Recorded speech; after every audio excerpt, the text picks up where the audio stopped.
Esther has been hearing us for a long time. And we don't want you to think that she's particularly good at this. She is. She's thriving in so many ways. But she faces reality too. Reality is a tricky, tricky thing, isn't it? Because it's in your face. So, she's flying home. She said she would never speak for us again if we told this story, but she doesn't mean it. She doesn't mean it. She doesn't mean it. She knows that when we tell stories on her, that it helps you. And she knows that it doesn't stop our appreciation of her. So she's flying from Denver back to Salt Lake City last week on Sunday. And on her way to the airport, she gets a text message from an airline that she flies on really rarely, because she doesn't really like this airline very much. She flew with friends, and so she knew she had split energy, but so what? This is what. So she got a text message that her flight was delayed because of an equipment failure, about 3 hours delayed. And Esther thought, okay, well, it doesn't really matter where I am, blah, blah, blah, blah, blah. I can be happy anywhere, blah, blah, blah, blah, blah. Well, she really sort of kind of means that, but she didn't like the delay. And she knows sometimes, because she's had the experience, and she believes that sometimes those delays get longer and longer and longer and longer and longer. You ever had those negative experiences? Esther has. But only with this particular airline. So, when she got to the airport, she asked her driver to let her out in front of another airline. And she went to that counter and she said, my flight on United, you might as well know it sucks, is delayed. And so, do you have a flight to Salt Lake? And the girl said, yes. It's $900. And Esther said, perfect. She didn't really feel that way. All right. When does it leave? 55 minutes. And while the woman is typing, it goes away. And then there isn't another one that soon, but there's another one about an hour before her delayed flight is scheduled to leave. And Esther thought to herself, oh, that's a ridiculous amount of money to spend to save an hour of waiting. Even I am not that decadent. She is, but...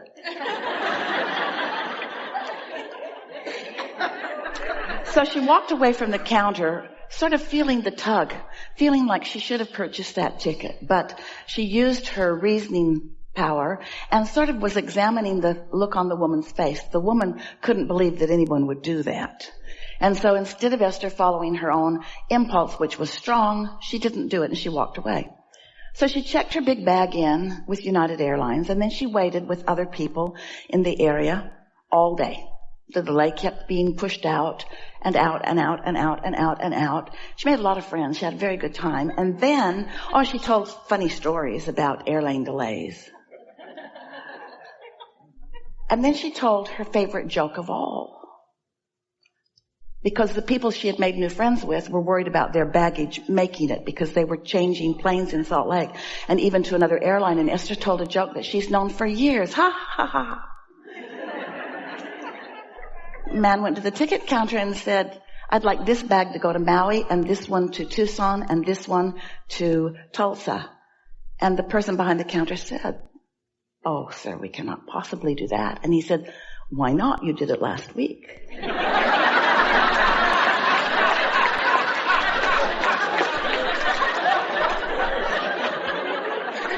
Really funny. So, finally, the new plane is there, but now there's a weather delay because there are lightning strikes in Denver. So another hour delay, and finally, the plane takes off. It's only a 55-minute flight. Esther lands, she's at baggage carousel, and all the bags come off, but not hers. Why would hers come off? Where was her vibration? Where was her expectation? Nothing's happening to her. Everything's happening because she's calling it forward, yes. Doesn't feel that way, and you don't want to admit it, especially when it's happening. But, so, She had a strong impulse that she would just wait for her bag because she lives out of her bag. Everything's in her bag. Without her bag, she is homeless.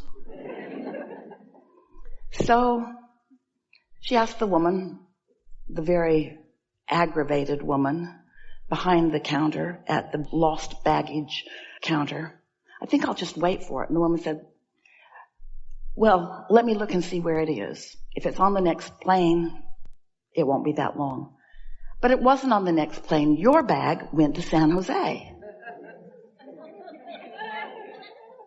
Not Maui. Not Tucson. Not Tulsa. It went to San Jose. Almost like her joke. And Esther said, well, when will they bring it? And the woman said, well, they're going to pick some bags up at 9:30. And then they're going to pick some more bags up at 1:30. So they'll bring it before 5:30 in the morning. And so Esther proceeded to martyrdom herself by going to her house where she planned to stay, but because it's a very awkward entry situation and no one was there but her and no way for them to find her, she decided to wait at the gate for a bag that didn't come all night long. And by the time 5:30 had arrived and the bag was still not there, Esther listened to a couple of audiobooks and saw deer running by and a raccoon and a little snake slithered across the driveway and cats she didn't know she had. In other words, she was at one with her property in a whole new way. She's never sat up all night at her gate. But by the time 5:30 came and she made the phone call back to the airline and they said, well, are you at a residence? And Esther said, yes. And the woman said, oh, we never deliver in the night to residences. And Esther said,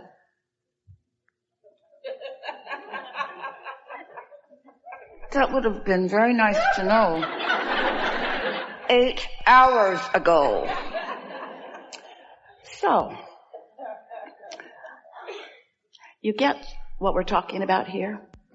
Esther was not out ahead of that. She left her vibration right where she last left it. The last time a piece of baggage was not delivered to her was when she flew to Charlotte a few years ago on United Airlines. In other words, your vibrations are stuck where you last left them. You have expectations that you don't own up to. And so Esther didn't even try to get out ahead of that. She knows better. But really, Abraham, you think I can get out ahead of everything? Yes, we do. We think that you can get out ahead of everything. We think that you can, in general terms, plan for your well-being. We think that you can get to a place where you expect well-being to be yours. And every now and again, it is so wonderful to have an experience that is so obvious to you, where you can absolutely make the parallels, where there is no question in your mind that the thought you thought and the results you got were identical in vibrational nature. Because until you make that correlation between what you've been thinking and how you've been feeling and then what's happening, you have no real creative control in your experience. Then you have options. At least you know, I'm too lazy to get out ahead of it, or I've forgotten how important it is to get out ahead of it, so I'm not bothering to get out ahead of it. So I will just continue to make the airlines be the inconsiderate ones, when really, are you considerate of yourself when you have a belief about something that you don't want and you don't take the time to change that belief? Who really is not considering the options? You see what we're getting at? Do you create your own reality, or does United Airlines create your own reality? Because most people would like it to be the airline that is responsible. Most people would like it to be someone else needs to do something so that I can feel better. And we want you to know that you can, to a certain extent, you can fill out the survey. Esther won't. You can demand of things. Esther won't. She's smarter than that. Or you can decide, once you have an experience that is unsettling and not preferred and really not wanted, you can reach the place where you finally say, and this is what we want you to hear above all things that you will ever hear from us, I give up all control of circumstances and situations and people and events. and I'm turning it over to the power of non-resisted thought. Because you just cannot control. You can't control. There are too many moving parts. Sometimes you think, well, it's just coincidence, or it's just odds, or just sometimes your bags come and sometimes they don't. No. Everything that happens to you in your experience is a direct response to the vibrational frequencies that you are offering on any given subject. You just often don't realize that you're offering those frequencies until you get the results. So there are two ways to know what you're doing vibrationally. And what you're doing vibrationally really matters, because what you're doing vibrationally is what equals your point of attraction. So what you're doing vibrationally is causing the universe to respond. And there are two ways for you to know what that is. What am I doing vibrationally? One is, how do you feel? Esther had several very clear promptings of different action that she could take that she overrode with practicality. And looking back, she saw several things she could have done differently to make it better once it got tumbling in the wrong direction. So the first thing that you can do is pay attention to the way you feel and do your best to find the best feeling thought or action, the path of least resistance thought or action. And the other way you can know what you're doing vibrationally is wait till it manifests. And when you're sitting at the gate all night, you know, yeah, that's right where my vibration was. That's right where it was. That's right where it was. In expectation of something unwanted. So, we're eager to talk with you today about anything that matters to you, with the understanding underpinning, the premise being that you vibrate your own reality into being by your habits of thought. And so the question on the table is, do I have the ability to think other than what happened?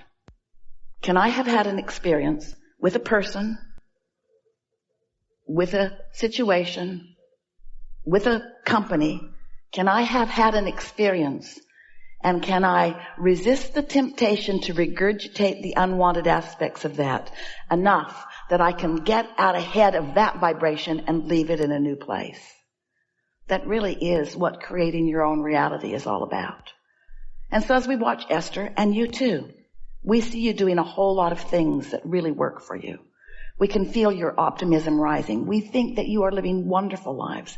And we know that you can feel the improvement since you've decided to be more deliberate. But we want you to know there will forever be, all day, every day, opportunities for you to refine your vibration. And when you get good at it, you will feel like the master of the universe, where things are responding to you. There are so many things that are working for you behind the scenes that you don't even know are working for you behind the scenes. Because they're working for you behind the scenes. Because they are flowing on the energies of your positive expectation. Or they are flowing behind the scenes on the energy of the beliefs that you hold that happen to be a vibrational match to the desires that you hold. But you don't have to take pot luck. You don't have to create by default. You don't have to sit by the gate all night waiting for a bag that isn't going to come until the next day. You don't have to do any of those things. You can be the creator of your own experience. You can let go of the things you can't control while you give your undivided attention to the thing you can control. And that thing you can control is your own mood and your own attitude by the thoughts that you choose to think. But you've got to get out ahead of it. And why? Because the law of attraction is responding to what's active in your vibration, and what's active in your vibration is whatever it is, and the law of attraction is bringing you more of it, and that's what causes a momentum. So if you are thinking a non-resisted thought, if you are thinking a thought of well-being about yourself or someone else, and then the non-physical energies of the universe, all that is non-physical, who is purely non-diluted and non-resisted, joins you in that thought, you've got one powerful momentum going. And people who are watching you are noticing the magnitude of your creative prowess. In other words, they're just knocked over by what they see happening all around you. But if you are giving your attention to something unwanted, law of attraction brings you that too. The distinction that we want you to hear is that when you get moving out ahead of it with the non-physical energies, with that non-resistant source energy, the ratio is enormous.